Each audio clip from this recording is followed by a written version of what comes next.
Son las 8:36. Saludamos al economista Juan Rivadeneira Frich. Él es experto en gestión de entorno y asuntos corporativos.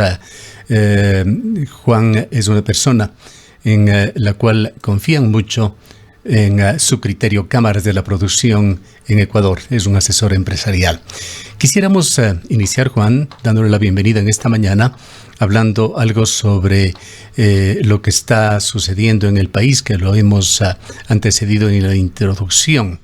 La cumbre de Escudo de las Américas, ese encuentro liderado por Donald Trump. ¿Qué significado, qué derivas tiene para Ecuador? Analizando particularmente, como lo habíamos anticipado, desde un punto de vista de los efectos económicos sobre nuestro país. Gustavo, muchísimas gracias por su gentil invitación y por esa generosa presentación. Un saludo a toda su importante audiencia esta mañana. Pienso que por un lado el tema del evento que hemos visto el día sábado, que reunió pues ahí a una cantidad interesante de líderes alineados, por supuesto, con una visión como la del presidente Trump en Florida, en los Estados Unidos. Era pues un encuentro que creo que se produce después de una serie de hechos que hemos visto a lo largo de estas semanas y meses. En el Ecuador en particular, ese evento estuvo antecedido, y recordará usted, Gustavo, con una cobertura muy importante, incluso en el New York Times y en varios medios, por supuesto, nacionales e internacionales, sobre pues una suerte de operación conjunta que hizo el Ecuador respecto a un tema particular de narcotráfico. ¿Qué hemos visto el día sábado? Creo que no es un punto de final, sino un punto de inicio a una iniciativa que sin lugar a dudas tiene una visión estratégica en términos geopolíticos. Creo que lo que usted ha dibujado tiene mucha razón en términos de cuál es la posición que ha tomado el presidente Trump respecto al mundo en general. Estamos viendo los efectos tan complejos que los resultados que ha tenido en esta operación conjunta con Israel en Irán ha desembocado pues al menos en 10, 12 países adicionales que han tenido ataques de respuesta, y pues en palabras del gobierno norteamericano esto debería terminar en algunos días. En ese ambiente convulsionado se produce esta reunión en la cual pues son varios líderes de América Latina alineados, por supuesto, con el discurso del presidente Trump y con una visión de priorizar los temas de seguridad, quienes se han reunido. Se ha visto poca información oficial más allá de una declaración conjunta de poder hacer una serie de iniciativas que tendremos que ver cómo se desarrollan hacia adelante. Y la clave será ver cuál va a ser la actuación de quien era la secretaria de Seguridad, la señora Noem, que estuvo aquí en Ecuador. Usted recordará, Gustavo, creo que 2 veces en 2 meses durante su periodo como secretaria de Seguridad. Ella ha dejado ese cargo en la Casa Blanca y ahora es la persona, esta suerte de directora ejecutiva de esta alianza, de esta suerte de grupo que se decidió llamar Escudo de las Américas, para atender temas que son transversales a todos los países. En ciertos momentos, no, por las coyunturas, por las dificultades que vive el Ecuador, no observamos que hay otros países de América Latina con similares, muy similares problemas, quizá con temas de violencia menos complejos como tiene el Ecuador, pero muy similares. Mire, lo que pasa en Chile no es menor, y usted antecedió esta conversación a propósito del viaje al cambio de mando del presidente Kast, que también estuvo presente siendo presidente electo y no presidente en funciones. Pero la elección en Chile se definió en un escenario, sí, muy parecido a ciertos problemas en Ecuador, como es la presencia de migración irregular, y también no necesariamente asociada, pero también de mucha de violencia y de aumento de crimen, como está pasando en Uruguay, como está pasando pues en varios países. Lo que ocurre en Colombia, lo que ocurre en Perú, lo que ocurre en Bolivia, son varios lugares que hay. El tema de la seguridad es un tema transversal a América Latina en general.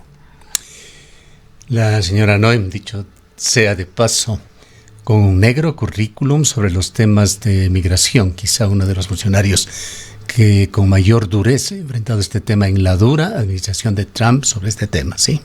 Ella es la cabeza esta iniciativa para coordinar con los países latinoamericanos. Pero se dice, sin embargo, y esto ha dicho el presidente de la República reiteradamente, que no fue una reunión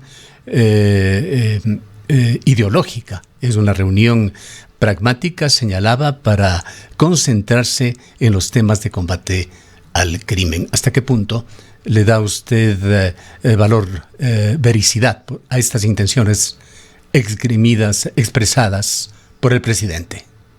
Hay que darle valor en los términos de que tienen causas comunes, Gustavo. Es una declaración conjunta respecto de un problema común que sin duda trasciende ideología. Ahora, que usted no haya visto al presidente Da Silva o que usted no haya visto a la presidenta Sheinbaum, pues también da cuenta de que hay una suerte de alineamiento entre quienes se han sentado a la mesa, cosa que no me parece sorprendente, cosa que me parece normal, como cuando pues Chávez reunía pues a sus amigos y desarrollaban la Alianza Bolivariana por las Américas, que se llamaba ALBA, en la cual veíamos a todos juntarse y levantar sus manos, ¿sí?, por las alianzas sur-sur. Eso ocurre en el mundo, es normal, pero ahora hay un tema común que es el tema de seguridad. No me cabe duda que de alguna u otra forma el resto de líderes también estuvieron observando esa iniciativa, porque son temas que preocupan a todos. ¿Qué cambios podríamos ver aquí en Ecuador? Dejemos el tema de seguridad por un momento. Ahí esa visión clarísima pues estuvo también dentro de algunas declaraciones en este foro de o que llaman indirectamente a los temas de China, de el predominio económico en el mundo. Se habla se lo trató algo así como enemigos ocultos al referirse con la China, y que hay que combatirlo. La China no está directamente relacionada con los graves problemas delincuenciales de Ecuador. Hay un espíritu claramente comercial y de dominio económico en esas declaraciones. ¿Esto cómo podría trascender en Ecuador? ¿Se va quizá a suspender ese acuerdo entre el gobierno nacional para que una empresa china maneje Coca-Cola Sinclair? ¿Se va a actuar quizá en la multiplicidad de proyectos mineros con compañías chinas que están siendo fomentados actualmente por el gobierno de Daniel Noboa? ¿Se va a acabar quizá con la posibilidad de que los ecuatorianos sigan realizando compras a través de Temu? Las relaciones internacionales, y ya esto ha tomado pues algunos años, han llegado a la gran conclusión de que se basan no solo en las ideologías, sino en los intereses. El Ecuador ha mostrado pues una posición de multilateralismo, sí, que ha demostrado también en los hechos varias visitas presidenciales, incluso recepciones oficiales de parte del presidente de China, Xi Jinping, pues a que ha acudido los gobiernos ecuatorianos. Incluso recuerde usted, en el anterior mandato, antes que una visita oficial al presidente de los Estados Unidos, se produjo una visita al presidente de China. Pues el Ecuador ha tenido una posición hasta el día de hoy, de alguna u otra forma, pues buscando una suerte de multilateralismo. No tengo pues mayor información que la que es pública, que seguramente es la que usted y yo compartimos. Pero la reunión de este sábado podría marcar un punto de quiebre. Podría, es pues un condicional, sin lugar a dudas que podría marcar un quiebre. Lo que vamos a preguntarnos es si ese quiebre se refleja en los hechos. Usted ha retratado un tema que sigue con mucha curiosidad. Un periódico pues nacional presentó una gráfica hace pocos días de la influencia de China en buena parte de los proyectos mineros en el Ecuador. No en pocos, en buena parte de ellos. Ya sea porque lo explotan directamente o porque han adquirido a las empresas que ya dejaron una fase de explotación. La línea ha sido Canadá realiza esa durísima tarea de iniciar desde la exploración de un proyecto minero, de promocionarlo internacionalmente. Al momento de la ejecución, por lo general, están empresas chinas. Eso es el caso ecuatoriano, pero también hay pues casos de las majors, que se llaman, de las grandes empresas anglosajonas, las australianas, las canadienses, ¿sí?, que deciden pues emprender en un proyecto. El mundo en general está regado de proyectos mineros. Hoy hay un gran fomento, claro, y hay mucho interés por las tierras raras que se llaman y que ha habido pues una disputa global, incluso respecto a las tierras raras. Entonces hay un juego muy amplio, muy grande y de muchos intereses. Sin duda hay, incluso hay compañías ecuatorianas, Gustavo, que hacen proyectos de inicio, de exploración, de buscar si es que hay posibilidades de que ciertos lugares se conviertan en algún momento en yacimientos y luego aparecen pues quienes tienen el músculo económico porque se necesitan muchos recursos para desarrollar ese tipo de proyectos, algo que pasa en todo el mundo. Así funciona la minería en el mundo y van pasando de dueños hasta que alguien llega y que puede desarrollar la explotación. Volviendo un poco a lo que usted me preguntaba, es muy cierto, sí, que ha habido una declaración sobre los temas de China. En Estados Unidos es un tema sensible el tema de China. Hay toda una discusión global sobre el liderazgo geopolítico de China. De ahí podemos entrar no solo a los intereses políticos, a los intereses económicos como en minería, a los temas tecnológicos, a los temas de conectividad, que pues hay una carrera, como hace tantos decenas de años era por la guerra, pues por la victoria de la carrera espacial. Hoy hay una carrera por el tema de ganar el espacio en la tecnología y China y Estados Unidos pues compiten en este mundo. Yo pienso que va a ser difícil que la gente deje de comprar en Temu, Gustavo, o que la gente deje de usar pues un sistema de Uber para moverse en los taxis. Es algo que el mundo y la tecnología ha irrumpido a tal punto, incluso la propia decisión de cómo manejar el asunto de TikTok en Estados Unidos, que es una compañía pues de alto capital chino, pero que terminó después de una larga negociación, sí, permitiendo su existencia también en los Estados Unidos, porque la tecnología rebasa también en muchos casos a la política. Cuéntenos sobre la mirada del Gobierno Nacional de Daniel Noboa con respecto a la matriz productiva de Ecuador. ¿Hacia dónde vamos? Hasta el momento lo que vemos, y esto le preguntamos a usted, es una ratificación del extractivismo que ha sido la fuente principal de Ecuador desde los años 70, desde que empezaron las exportaciones petroleras. Intentos de cambiar la matriz económica del país prácticamente no los hemos visto. Posiblemente por allá, debe ser año 2010, si no me equivoco, ensayó el gobierno de la Revolución Ciudadana la divulgación, la socialización de una matriz energética en la cual se hablaban de algunas cosas diferentes. Se emulaba de alguna manera lo que ha sucedido con Singapur, el trabajar con los puertos, que algo hizo en ese sentido el gobierno de Correa, de trabajar con software, con alternativas diferentes, con proyectos en los cuales se mezcle tecnología con grandes compañías del mundo. Recordemos aquellas informaciones que se dieron con respecto a la llegada de IBM a la universidad emblemática del gobierno, etcétera, etcétera. Pero eso realmente fue prácticamente humo. La matriz energética también lo incluimos dentro de esto, por supuesto, pero la matriz de desarrollo económico del gobierno de Daniel Noboa, ¿qué dice hoy en día? Bueno, quizás sería muy interesante hacer una entrevista con la ministra de Finanzas, que tendrá pues una respuesta seguramente mucho más acertada El ministro que la de que yo pueda Producción. tener. De finanzas, de producción, ellos están pues conectados con los temas de la mirada del país y me refiero a finanzas porque se manejan los temas sensibles del destino de la economía y a producción sin duda porque pues es el ministerio natural en el cual estaríamos hablando de los temas productivos empresariales. Pero lo que hemos visto, sí, es que el Ecuador ha encontrado un camino, sí, más allá de lo que los gobiernos han propuesto. Usted acaba de señalar lo que pasó allá en el año 2010 y ahora estamos viendo cómo reparar más de 6.500 fisuras a aquella hidroeléctrica que provee el 30% de la electricidad en Ecuador. El Ecuador ha encontrado un camino, ¿sí? No solo en el extractivismo, Gustavo, nos estamos olvidando de un espacio tan importante como es el sector exportador. No veamos la política solamente con la economía de lo público. El Ecuador ha encontrado un camino, ¿sí? Que le ha permitido tener unas patas de donde sostener la economía. Se Y si refiere podemos nombrar básicamente varias, usted a las denominadas exportaciones no tradicionales.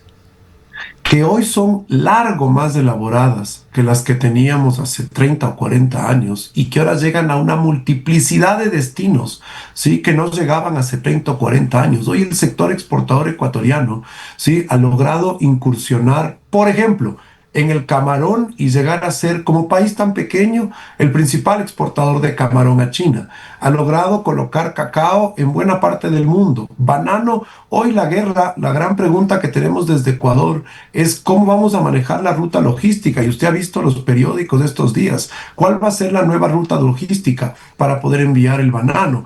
¿Qué podemos hacer con la pesca blanca y con las flores? Eso ha dado cuenta de un país que ha logrado trascender requerimientos de calidad global, de calidad del mundo para recibir estos productos. Y ahí tenemos una pata que es muy grande de esta mesa, que sostiene más allá del extractivismo. Hoy el petróleo decae la producción, sí, termina siendo en el neto después de subsidios y de importación de los derivados, no necesariamente termina siendo un gran ingreso para el Ecuador. Sin embargo, la exportación termina siendo un importe muy importante. Tenemos hoy, que no teníamos hace 40, 50 años, una moneda fuerte. Tenemos producto de Sí. una Juan, migración del trabajo. vamos a hablar de este tema del petróleo que es fundamental que usted ha tocado, pero Sí. antes, hablando de esa pata que puede cojear de las exportaciones no tradicionales, ¿cómo entiende usted este tema que tiene ingredientes también geopolíticos, ingredientes por supuesto que tienen que ver con el tema de la seguridad, el caso Colombia? Pero hablando del tema económico y empresarial, hay 2.000 pymes de Ecuador y Colombia que anuncian una práctica quiebra si es que las cosas continúan así en la parte comercial entre los dos países. Primero, Gustavo, en cuanto al sector exportador, me parece todo lo contrario. Solo crece.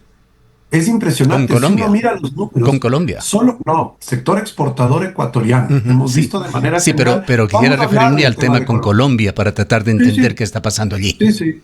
Ese es un intercambio bilateral que es importante, sin duda, que los números que dicen. Los números dicen que Colombia le vende al Ecuador 2.000 millones y que Ujú. el Ecuador le vende 900 millones. Es decir, para quienes nos escuchan, Ecuador envía 1.100 millones más de los que recibe. Ese es un número. Ahora, ¿dónde está pues el tema que ha tomado pues importancia en estos días?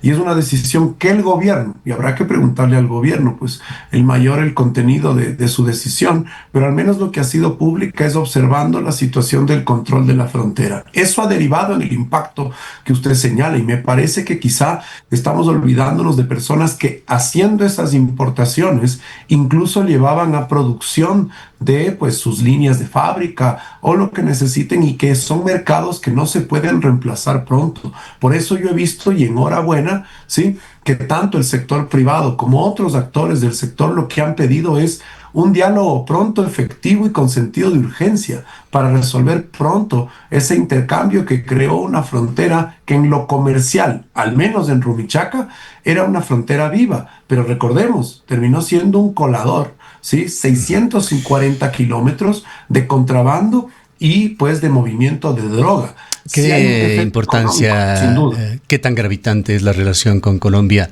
dentro de lo comercial, dentro de lo económico, estos 800 y algo de millones de dólares de exportación de Ecuador? Redondeémoslo en 1.000 millones de dólares. ¿Cuánto pesan en la economía ecuatoriana como exportaciones de Ecuador a Colombia? Entendemos, y le agradecería corregirme si estoy en lo incorrecto, que Colombia es el tercer socio comercial de Ecuador. Sin duda, Colombia es un mercado importante. Además, por otro tema, Gustavo, en el tema económico, sí, le vende al Ecuador 1.100 millones, Ecuador le vende 900. El resultado es deficitario para el Ecuador. Hay veces que las relaciones comerciales, sí, tienen que ser así, no todas tienen que ser superavitarias. Hay un efecto económico, sin duda. Hay un problema de seguridad, por supuesto. hay una frontera que ha quedado abandonada y ahí hay un esfuerzo y una preocupación que al menos el gobierno así ha justificado tomar esta decisión. Pero ¿sabe qué, Gustavo? Lo importante de las relaciones comerciales es que las relaciones comerciales son los puntos de unión para el resto de relaciones que tienen los países, culturales, diplomáticas, políticas. Así ha sido la historia del comercio. Bien, vayamos ahora a las exportaciones tradicionales de Ecuador, que se ven sustentadas con una nueva ley que está ya vigente y con políticas claras del gobierno. Me parece que están licitándose proyectos en electricidad y minería del orden de unos 35.000 millones de dólares.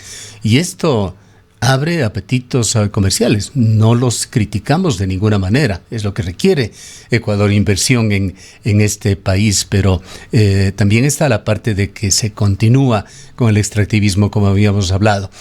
De la minería no vamos a entrar mayormente en este, es un tema tan discutido, lo hemos hablado en muchas ocasiones con usted, tan conocido aquí en la ciudad de Cuenca, y expertos no dudan en aseverar que de estas megas cifras de exportación minera que se hablan, 3.500 millones de dólares el año pasado, expectativa de 4.500 millones de dólares de exportaciones, en la práctica queda para Ecuador solamente un 5%. Esto en la comparación, pues ese 5% también es bastante dinero para la maltrecha economía ecuatoriana, hay que reconocerlo. Pero quisiera hablar del tema del petróleo, de lo que está sucediendo el día de hoy.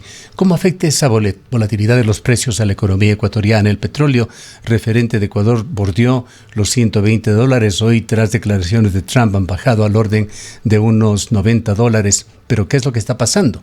Dado el excedente neto entre exportaciones de crudo de Ecuador e importaciones de derivados del petróleo que necesitamos comprar, diésel y gasolina, y gas, se estima en apenas unos 945 millones de dólares. Y quienes dicen y calculan de que llegado a un determinado punto Ecuador empezaría a perder mucho más dinero de lo que gane con los precios, llamémoslos por el momento, especulativos del petróleo. Su pregunta ha sido tan bien formulada, Gustavo, que me dé espacio para tocar varios temas. Usted me decía no profundicemos en minería, pero solo complemento su pregunta, y es el hecho de que en esta última reforma se suben las regalías para quienes están haciendo los cálculos, y eso habrá que ver si es que eso termina siendo algo adicional, y todo el encadenamiento que significa la producción. Porque si regresamos a ver y decimos que el camarón solamente deja lo que se vende del camarón, pues es un desacierto. Si pensamos que las flores solo dejan lo que se vende la flor, es un desacierto. Sino que va a decir una mujer de Cayambe una cosa son que tiene un los empleo, recursos que tiene una estratégicos del cartonera, Estado. que tiene un empaque, que tiene una cadena productiva. Entonces hay que invitar a ser bastante más rigurosos en los análisis de cadenas de producción en todos los productos.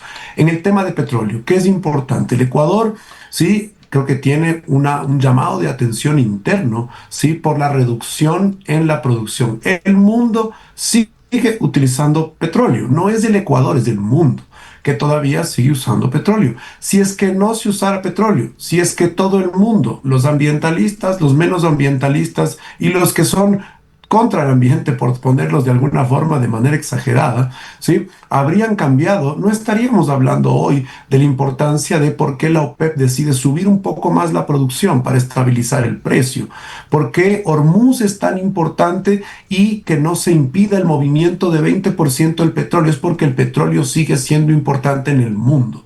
El Ecuador tiene un problema que sin duda inició, y esto inició desde los años 70, pues una carrera para incentivar un sector para que crezca, como era el extractivismo, ¿sí?, el petrolero en ese caso, que después mucha gente pues vio beneficios del petróleo en el camino, porque hay obras que se hicieron que quizá pues no nos acordamos que fueron gracias al petróleo, y nos dimos cuenta que crecimientos económicos como el del 2005, cuando se inaugura el OCP, dejó una cantidad de personas también en el camino de esta cadena de producción beneficiadas. El petróleo ha sido importante. Ahora, es una preocupación la que tenemos respecto a la calidad del petróleo que sacamos, a la capacidad de procesar ese petróleo. Lo que pasó recién en la refinería nos invita a importar más derivados mientras se solucione el problema, lo cual la discusión en petróleo que ha tomado tantos años en este país sigue siendo importante porque el mundo sigue buscando petróleo todavía. Lo cierto es que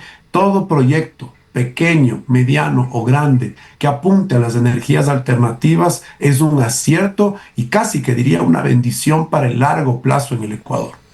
Háblenos sobre las consecuencias de la guerra ahora con respecto a las exportaciones no tradicionales de Ecuador, particularmente el banano, que entendemos tiene esa puerta de entrada a los mercados asiáticos a través del estrecho de Hormuz. ¿Cómo se están afectando? ¿Cómo pueden afectarse potencialmente las exportaciones ecuatorianas si es que ese estrecho tácitamente sigue cerrado? Declaraciones de un alto funcionario del día de ayer en Irán ha dicho que no dejarán pasar a nadie, que ahora las reglas para cuando termine la guerra la han puesto ellos. Esto no lo traigo del aire, lo publicó el día de hoy Diario El País de España.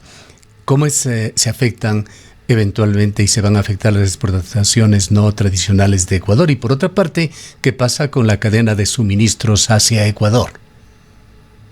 Ahí sumar a lo que usted bien señala, Gustavo, y fue una peor declaración de los iraníes del fin de semana, cuando dijeron Hormuz no está cerrado, pero cuidado a cualquier barco que quiera pasar por ahí, que esa es una amenaza internacional, sí, sin lugar a dudas, de lo que puede ocurrir por cualquier embarcación que pueda transitar por ese lugar.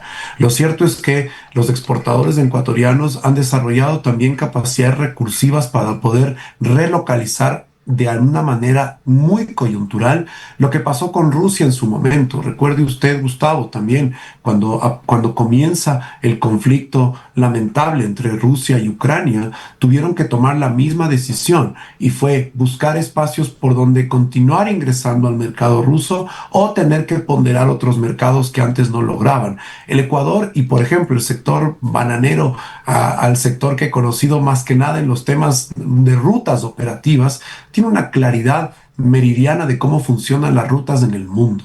¿Se le vuelve más difícil? Sin duda, pero es algo que no es la primera vez que han enfrentado y que seguramente pues ahora todavía pueden movilizar con dificultad la fruta y pasa con el resto de productos. ¿Qué pasa con la cadena de suministros? Usted me preguntaba. Sin duda es lo que ha pasado en el mundo entero. Hay momentos en que en ciertos países se han sentido ciertos momentos de escasez, pero el mundo mismo ha necesitado autorregularse y buscar otros destinos que pueden llegar a incluso aumentar ciertos precios para poder adquirir de otros mercados ese tipo de materiales. Entonces el mundo hoy es muy distinto hace 40 o 50 años en la cual un cruce de estos habría sido un cierre completo de cualquier tipo de actividad económica. Hoy el mundo, las cadenas logísticas se han sofisticado a tal punto que el mismo manejo de los inventarios ya no son tan distantes. Es decir, cuando quienes están escuchando hacen una compra a China, lo más probable es que venga de un centro de distribución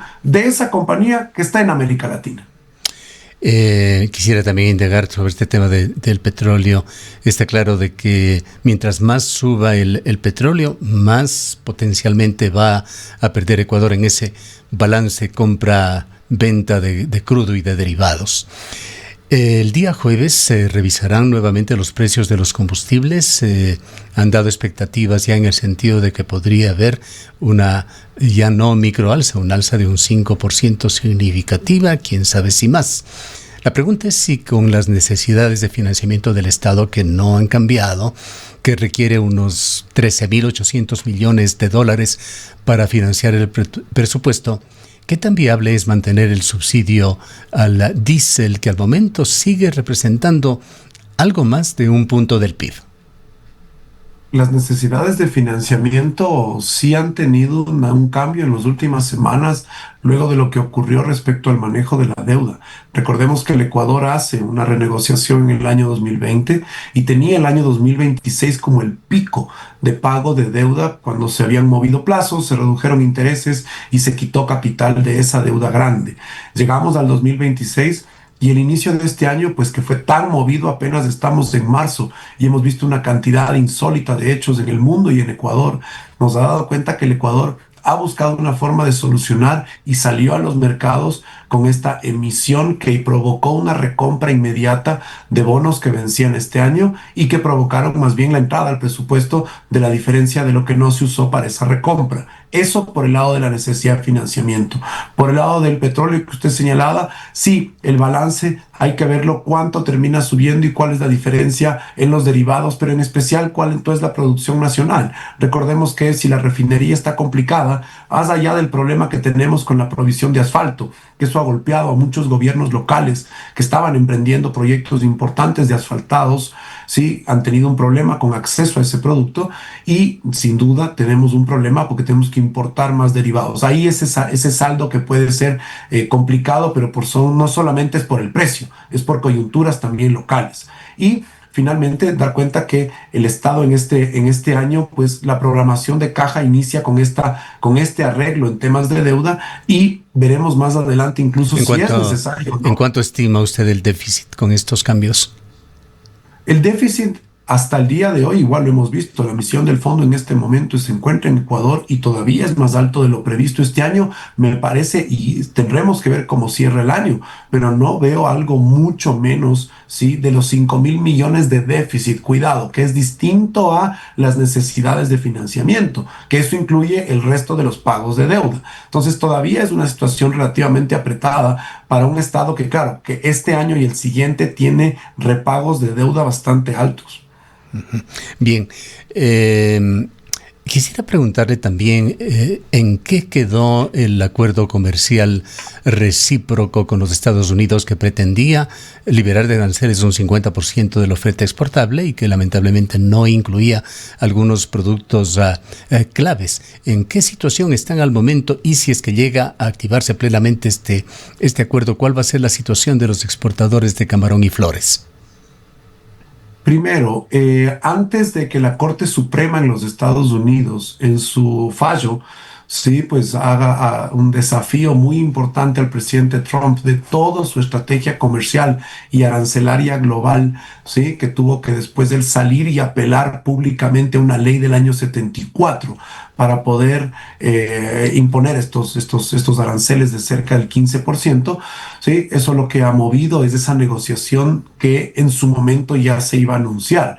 El presidente ha hecho un anuncio, usted lo vio igual que yo en una entrevista pública, que el 13 de marzo, hoy vamos 10 de marzo, ¿sí?, este día viernes, aparentemente, o jueves, tendremos una decisión, ¿sí?, o conoceremos, ¿sí?, el alcance. Sí se ha visto poca información, y eso es muy cierto. Se ha hablado de el 50% de la oferta de productos nacionales del Ecuador que bajarían a arancel cero. La gran pregunta es qué va a pasar con el resto de productos que queden fuera. En mi opinión, es importante ver la lista completa en este anuncio que se ha dado del día 13 para tener claridad sobre cómo queda cada producto. ¿Qué expectativas tiene usted? ¿Qué aconsejaría a quienes confían en su trabajo y asesoramiento empresarial sobre la inflación? La inflación se ha mantenido enormemente estable en el país. Ha sido uno de los atributos más interesantes de Ecuador en los últimos años, pero va a continuar esto con la situación actual. El precio de los combustibles, veremos el día jueves qué es lo que pasa.